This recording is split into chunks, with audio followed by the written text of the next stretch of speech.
నాకు ఆదర్శం లేచి పడుతున్నందుకు కాదు, పడినా లేస్తున్నందుకు అంటాడు వివేకానందుడు. కెరటం పైకి లేవడం పురోగమనమైతే కింద పడ్డం తిరోగమనం అవుతుంది. మరి తిరోగమనం తర్వాత ఏముంటుంది? మళ్ళీ పురోగమనమే కదా. అచ్చంగా ఒక కెరటంలాగే ఉత్తాన పతనాలను లెక్క చేయకుండా ముందుకు దూసుకెళ్తున్న వ్యక్తే లింగమనేని రమేష్.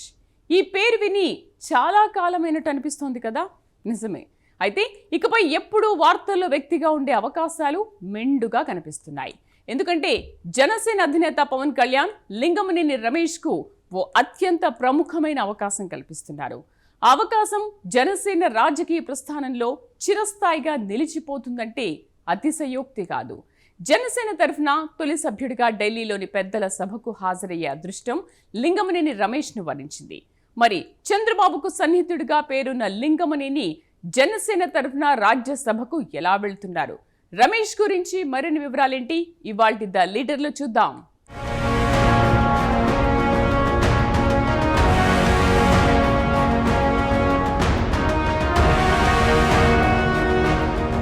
ఏపీ రాజకీయాల్లో చాలా మంది నాయకులు రాణించారు. కొందరు ఎంత వేగంగా ముందుకొచ్చారో అంతే వేగంగా వెనక్కి వెళ్లిపోయారు. అలాంటి వాళ్ల జాడ ఎంత వెతికినా కనిపించదు. ఎందుకంటే అలాంటి వారు అధికారం ఉంటే కనిపిస్తారు, అధికారం పోతే అంధకారంలోకి కూరుకుపోతారు. కొందరు మాత్రం అందుకు విరుద్ధంగా ఉంటారు. వారు పార్టీల వెనక పనిచేస్తూ ఉంటారు, అధికారం ఇచ్చే అందలాల వెనకుంటారు, పార్టీలు నమోదు చేసే విజయాల అట్టడుగు పొరల్లో ఉంటారు. వాళ్లు ప్రతిరోజూ పేపర్లలో కనిపించరు, కానీ సమయం వచ్చినప్పుడు వారి పేర్లు బలంగా వినిపిస్తాయి. అలాంటి ఒక పేరే లింగమనేని రమేష్.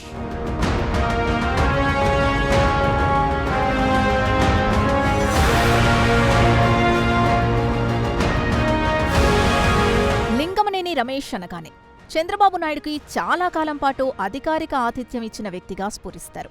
కృష్ణానది ఒడ్డున చంద్రబాబు నాయుడుకి ఆశ్రయం కల్పించిన వ్యక్తి రమేష్. అమరావతి రాజధానిగా వెలిసిన తొలినాళ్లలో ఎంతో బలమైన వ్యాపారవేత్తగా అందరికీ వినిపించిన పేరు రమేష్. అలాంటి వ్యాపారవేత్త జగన్ అధికారంలోకి రాగానే కేసులెదుర్కొని దారుణంగా దెబ్బతిన్నారు. ఆ తర్వాత మళ్లీ కూటమి అధికారంలోకి రావడం, ఏపీ నుంచి 4 పెద్ద మనుషులు రాజ్యసభకు ఎంపికయ్యే అవకాశం రావడంతో ఆ అవకాశాన్ని అందిపుచ్చుకున్న వ్యక్తిగా ముందుకొచ్చారు రమేష్. పార్లమెంటులోని పెద్దల సభకు లింగమనేని రమేష్ పేరును పరిశీలించి ఫైనల్ చేసిన జనసేనాని నిర్ణయం ఇప్పుడు ఏపీ రాజకీయాల్లో భారీ చర్చకు తెరతీసింది.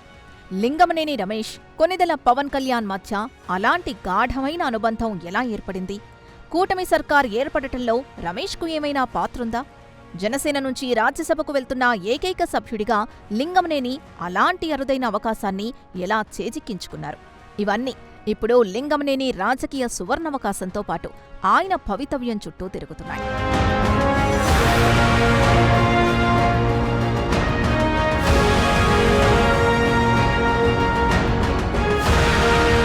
ముందుగా లింగమనేని రమేష్ రాజకీయ అవకాశం చేజిక్కించుకోవడం గురించి మాట్లాడుకోవాలి. జూన్ 18న ఏపీ నుంచి 4 రాజ్యసభ స్థానాలకు ఎన్నికలు జరుగుతున్నాయి. వైసీపీ హయాంలో ఎన్నికైన సభ్యుల పదవీకాలం ముగుస్తున్న కారణంగా కొత్త వారికి అవకాశం ఏర్పడింది.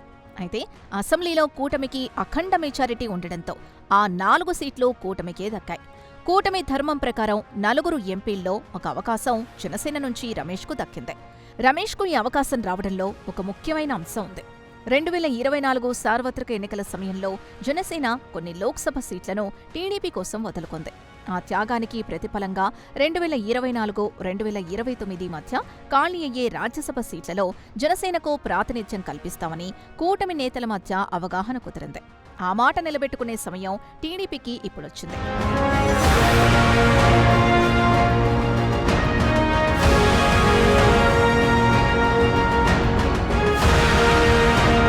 కూటమిలో జరిగిన ఒప్పందం కారణంగా జనసేన తొలిసారిగా రాజ్యసభలో అడుగుపెట్టే అవకాశం లభించింది.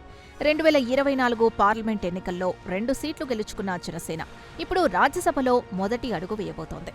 ఇది జనసేనకు మాత్రమే కాక పవన్ కళ్యాణ్కి కూడా ఓ చారిత్రక సందర్భం.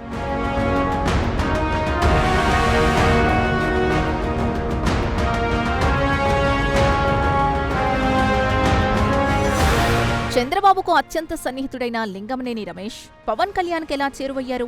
ఇది చాలా మందికి తెలియని రహస్యం. అయితే రాజకీయ వర్గాల్లో మాత్రం చాలా కాలంగా చర్చల్లో ఉన్నదే. దానికి నేపథ్యం కూడా లోతైందే. 2018లో టీడీపీ జనసేన మధ్య ఓ ద్వైపాక్షిక ఒడంబడిక లాంటిది జరిగిందంటారు. జనసేన టీడీపీ నుండి విడిపోయిన తర్వాత 2019లో రెండు పార్టీలు వేరువేరుగా పోటీ చేశాయి. ఆ నిర్ణయం రెండు పార్టీలకు ఎంత నష్టం చేసిందో అందరికీ తెలిసిందే కదా. అయితే 2018లోనే లింగమనేని రమేష్ టీడీపీ జనసేన మధ్య ఒక రహస్య సమావేశం ఏర్పాటు చేశారనే ప్రచారం ఉంది. అదే టీడీపీ జనసేన పొత్తు దిశగా తొలి అడుగు అయిందని రాజకీయ నిపుణులు చెబుతారు. అయితే నిజంగా ఏం జరిగిందో అధికారికంగా తెలీదు. వారి ఒడంబడిక కారణంగా వచ్చిన ఫలితం మాత్రం ఏపీ చరిత్రలో నిలిచిపోయింది. 2024లో టీడీపీ జనసేన బీజేపీ కలిసి పోరాడి అఖండ విజయం సాధించాయి.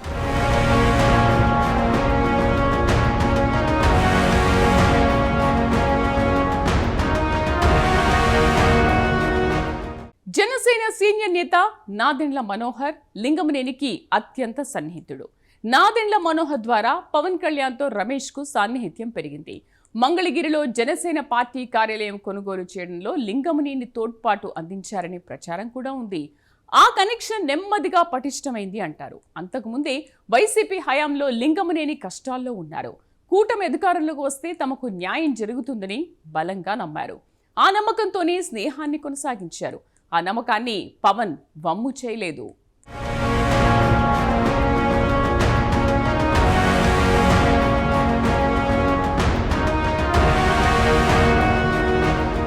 వ్యాపారవేత్తలకు రాజకీయ నాయకులతో కనెక్షన్ ఉండటం ఎంత ముఖ్యమో రాజకీయ నాయకులకు వ్యాపారవేత్తలు కూడా అంతే ముఖ్యం. పవన్ కళ్యాణ్ కూడా వ్యాపార వర్గాల నుంచి, పారిశ్రామికవేత్తల నుంచి జనసేనకు మద్దతు తీసుకోవాలని అనుకున్నారు. తనకు సామాజిక వర్గాల పట్టింపులేవీ లేవని పవన్ పలుమార్లు చెప్పారు. నాదెండ్ల మార్గదర్శనంలో పార్టీని నడిపించడంతో పాటు తనకు అత్యంత నమ్మకస్తుడిగా నాదెండ్ల మనోహర్ ఉండడమే ఒక ఉదాహరణగా పవన్ స్వయంగా పేర్కొంటారు. ఇదే క్రమంలో ఇప్పుడు రాజ్యసభ సీటును కూడా పారిశ్రామికవేత్తైన లింగమనేని రమేష్కు కేటాయించడం పవన్ దృష్టికోణాన్ని చాటి చెబుతోంది. అలాగే సామాజిక న్యాయానికి పవన్ ఎంత ప్రాధాన్యతనిస్తారో ఇంతకు మించిన ఉదాహరణ కూడా అవసరం లేదేమో.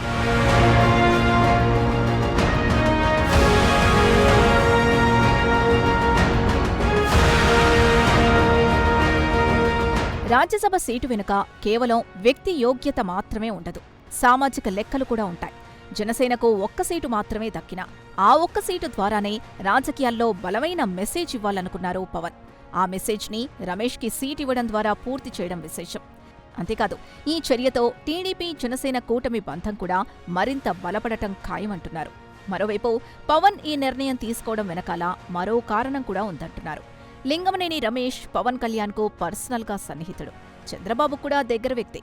రెండు వైపులా ఆమోదం ఉన్న పేరు కావడం విశేషం.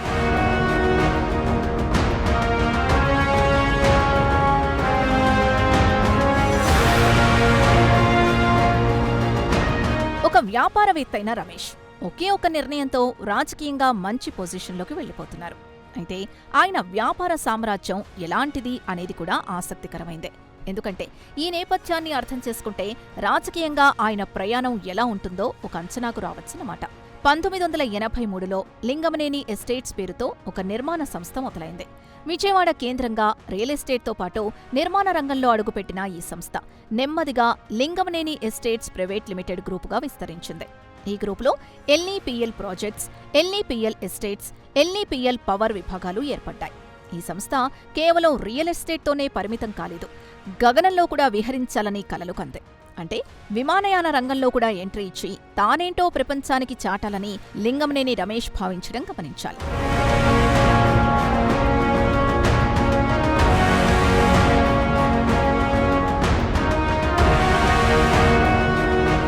విమానయాన రంగాన్ని ఎలా ఎంచుకున్నారు అనేది కూడా ఓ ఆసక్తికరమైన అంశం.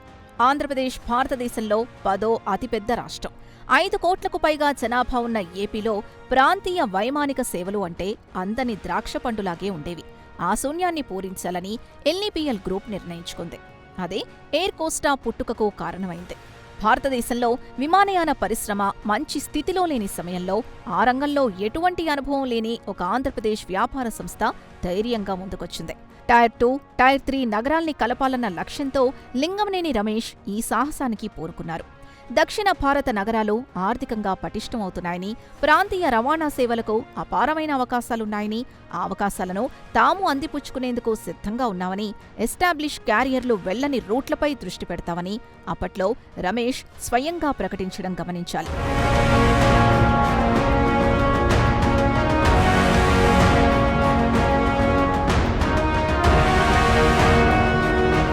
ఈ క్రమంలోనే 2013లో ఎయిర్ కోస్టా పేరుతో ఒక ప్రాంతీయ విమానయాన సంస్థ మొదలైంది.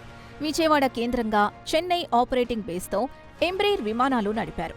800 మంది ఉద్యోగులతో ప్రారంభమైన ఈ సంస్థ దేశంలోని పలు రాష్ట్రాల మధ్య సేవలందించింది. అయితే 2017 ఫిబ్రవరి నాటికి ఎయిర్ కోస్టా ఆపరేషన్స్ నిలిపివేయాల్సొచ్చింది. ఆశలు ఆశయాలు ఉన్నాయి, కానీ అనుభవం లేకపోవడం, అలాగే ఎంబ్రెయిర్ సర్వీసుల కోసం జోర్డాన్ వెళ్లాల్సి రావడం వంటి అనేక కారణాల చేత విమానయాన సంస్థ మూతపడింది. భారీ నష్టాలు మిగిలాయి, రుణాల భారం తీరలేదు. ఇది ఎయిర్ కోస్టా చరిత్రలో మొదటి చేదు అనుభవం.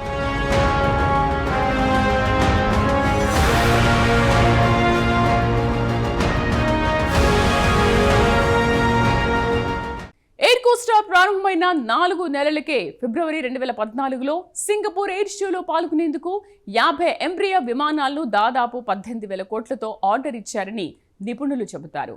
ఈ ఆర్డర్ విమానయాన రంగంలో తమ సీరియస్నెస్ ని నిరూపిస్తుందని రమేష్ ఎంతో చిత్తశుద్ధితో ఉత్సాహంతో ప్రకటించారు.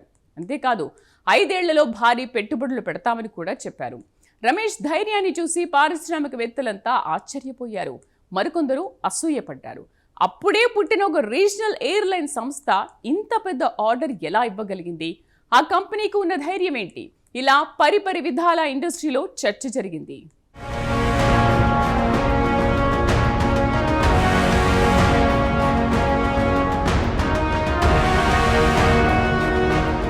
మొదటి వార్షికోత్సవం సందర్భంగా ఎయిర్ కోస్టా షెడ్యూల్డ్ ఎయిర్లైన్ హోదా కోసం డీజీసీఏకు దరఖాస్తు చేసింది.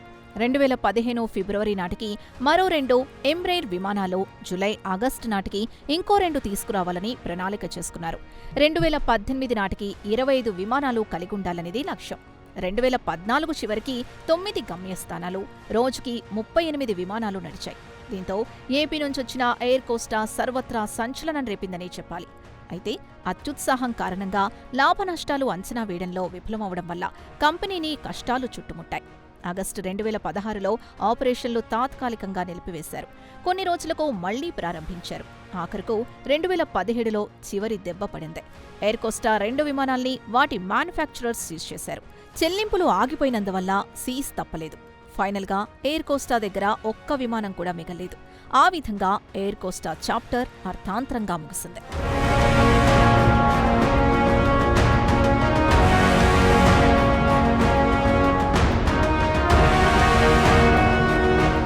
ఇక విమానయాన రంగంలో చేదు అనుభవాలు చవిచూసిన ఎల్ఈపీఎల్ రియల్ ఎస్టేట్ రంగంలో దూసుకుపోతోంది. అమరావతి క్యాపిటల్ ప్రాంతంలో ఎల్ఈపీఎల్ గ్రూప్ దాదాపు 300 ఎకరాలకు పైగా భూమిని కలిగి ఉంది. అందువల్ల చంద్రబాబు నాయుడు హయాంలో రాష్ట్ర పర్యాటక శాఖతో ఒప్పందం చేసుకున్నారు. విశాఖపట్నం, విజయవాడ, తిరుపతిలో అమ్యూస్మెంట్ పార్కుల స్థాపన వంటి ప్రాజెక్టుల్ని టీడీపీ హయాంలో దక్కించుకున్నారు రమేష్. అయితే జగన్ ప్రభుత్వం వచ్చిన తర్వాత ఆ ప్రాజెక్టుల్ని కూడా టార్గెట్ చేశారనే విమర్శలున్నాయి. ఆ ఒప్పందాలు గతంలో ఇచ్చినవేనని ఎల్ఈపీఎల్ అంటే ఇన్సైడర్ ట్రేడింగ్ అంటూ వైసీపీ వాదించింది. ఇంత భారీ వ్యాపార సామ్రాజ్యానికి పునాది వేసింది చంద్రబాబుతో ఉన్న అనుబంధమే అంటే అతిశయోక్తి కాదు.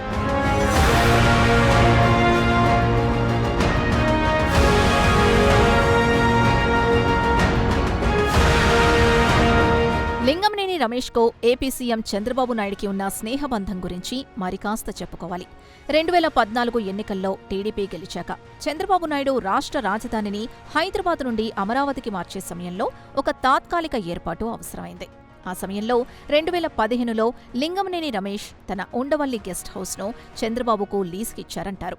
ఆ గెస్ట్ హౌస్ ప్రకాశం బ్యారేజ్ దిగువన కృష్ణానది ఒడ్డున ఉంది. అక్కడ్నుంచే చంద్రబాబు నాయుడు అధికార కార్యకలాపాలు తాత్కాలిక పద్ధతిన జరిగాయి. తాత్కాలికమని చెప్పిన ఆ ఏర్పాటు 4 ఏళ్లు అక్కడే నడిచింది. ముఖ్యమంత్రి కార్యాలయం, పార్టీ కార్యాలయం అన్నీ అక్కడ్నుంచే పనిచేశాయి.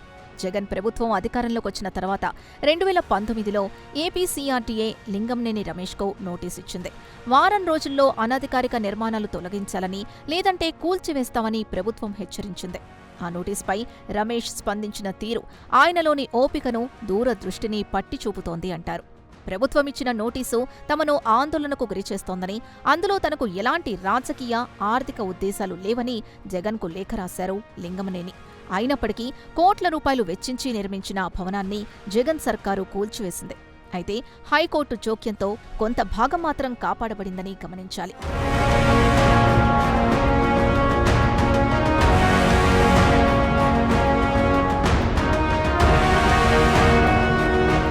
కూటమి 2019లో ఓటమి పాలైన తర్వాత లింగమనేని రమేష్ జీవితంలో అత్యంత కష్టమైన అధ్యాయం మొదలైంది. వైసీపీ అధికారంలోకి రాగానే ఒక్కొక్కటిగా సమస్యలొచ్చాయి. మొదటి దెబ్బ అమరావతి గెస్ట్ హౌస్ కూల్చివేత నోటీసు. అయితే అందులో హైకోర్టు జోక్యం చేసుకుని కాపాడిన వ్యాపార పరిసరాలన్నీ దెబ్బతిన్నాయి. ఇక మరో దెబ్బ ఎల్ఈపీఎల్ ఎస్టేట్స్ ఇన్సాల్వెన్సీ పిటిషన్. నవంబర్ 2019లో సంస్థ దివాలా తీసినట్టు ప్రకటించింది. కస్టమర్ల నుంచి ఫిర్యాదులు వెల్లువెత్తాయి. రుణాలు కూడా తీర్చే పరిస్థితి లేకపోయింది. టీడీపీ, జనసేన అండలేకపోవడంతో వ్యాపారం పూర్తిగా ఆగిపోయినట్టయింది. అయితే ఇక్కడే లింగమనేని ఓపిక, ముందుచూపు కనిపిస్తాయి. కష్టాలు శాశ్వతం కాదన్న నమ్మకం కోల్పోకుండా జనసేన, టీడీపీల స్నేహం మీద విశ్వాసం ఉంచారు. పవన్, చంద్రబాబులతో బంధాన్ని ఆపలేదు. ఈ కష్టకాలంలోనే లింగమనేని రమేష్ జనసేన వైపు మరింత దగ్గరయ్యారు. దాని ఫలితమే రాజ్యసభకు ఎంపికవడమని చెప్పాలి.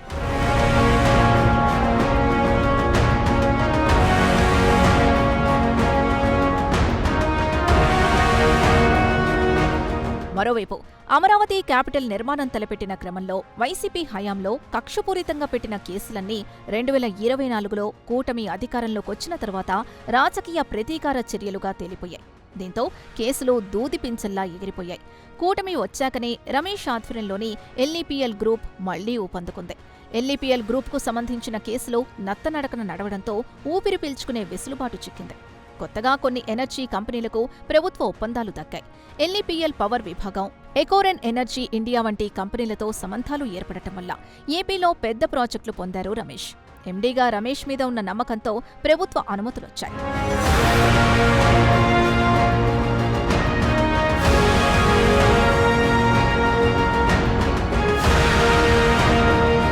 మరోవైపు లింగమనేని రమేష్ కుటుంబం చేస్తున్న ధార్మిక సేవలు కూడా ప్రత్యేకమైనవి. నంబూరు వద్ద శ్రీ భూసమేత శ్రీ దశావతార వెంకటేశ్వర స్వామి ఆలయ నిర్మాణం చేపట్టారు. ఈ బృహత్ ఆలయ నిర్మాణానికి 12 ఏళ్లు సమయం పట్టింది. ఈ ఆలయానికి ధర్మకర్తలుగా వీరే వ్యవహరిస్తున్నారు. నిర్మాణానంతరం ఆలయానికి 9 ఎకరాల భూమిని విరాళంగా అందించారు. అలాగే రమేష్ సేవలని గుర్తించిన ఢిల్లీ తెలుగు అకాడమీ 2016లో ఉద్యోగరత్న అవార్డు ప్రదానం చేసింది. మరోవైపు జనసేన పార్టీతో తొలి నుంచి శ్రీ లింగమనేని రమేష్కు అనుబంధం ఉంది. పార్టీ ప్రారంభమైనప్పటి నుంచి పవన్ కళ్యాణ్తో సన్నిహిత సంబంధాలు కలిగున్నారు. 2024 ఎన్నికల సమయంలో కూటమి విజయానికి అకుంఠిత దీక్షతో పనిచేశారు. జనసేన నిర్వహించే కార్యక్రమాలకు కూటమి సమన్వయానికి సంధానకర్తగా ఉంటున్నారు రమేష్.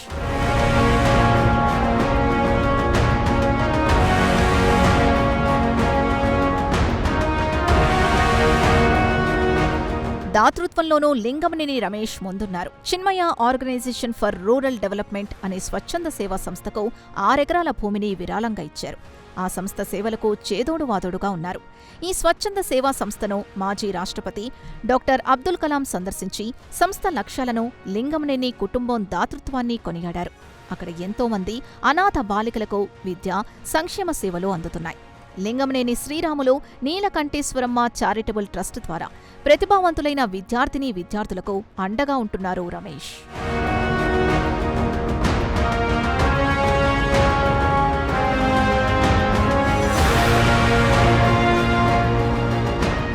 అధికారం మారొచ్చు, కానీ ఆటగాళ్లు పాతవారే అనే మాట రాజకీయ వ్యాపార రంగాల్లో బాగా పనికొస్తుంది.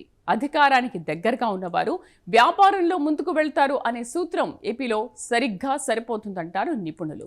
వ్యాపారంలో ముందుకు పోయిన వారే అటు రాజకీయంగా బలపడతారు. రాజకీయం, వ్యాపారం ఈ రెండు అవినాభావ సంబంధం కలిగిన రంగాలు. లింగమనేని రమేష్ను ఈ చట్రంలో ఒక ముఖ్యమైన భాగంగా పేర్కొంటారు అనుభవజ్ఞులు. ఎన్నో ఆశలతో ఆశయాలతో పార్టీని స్థాపించిన జనసేనాని తన ప్రతినిధిగా లింగమనేని రమేష్ను పెద్దల సభకు పంపిస్తున్నారు. ఇక రాజ్యసభలో లింగమనేని గొంతు ఎలా ఉంటుందో త్వరలో వినిపిస్తుంది.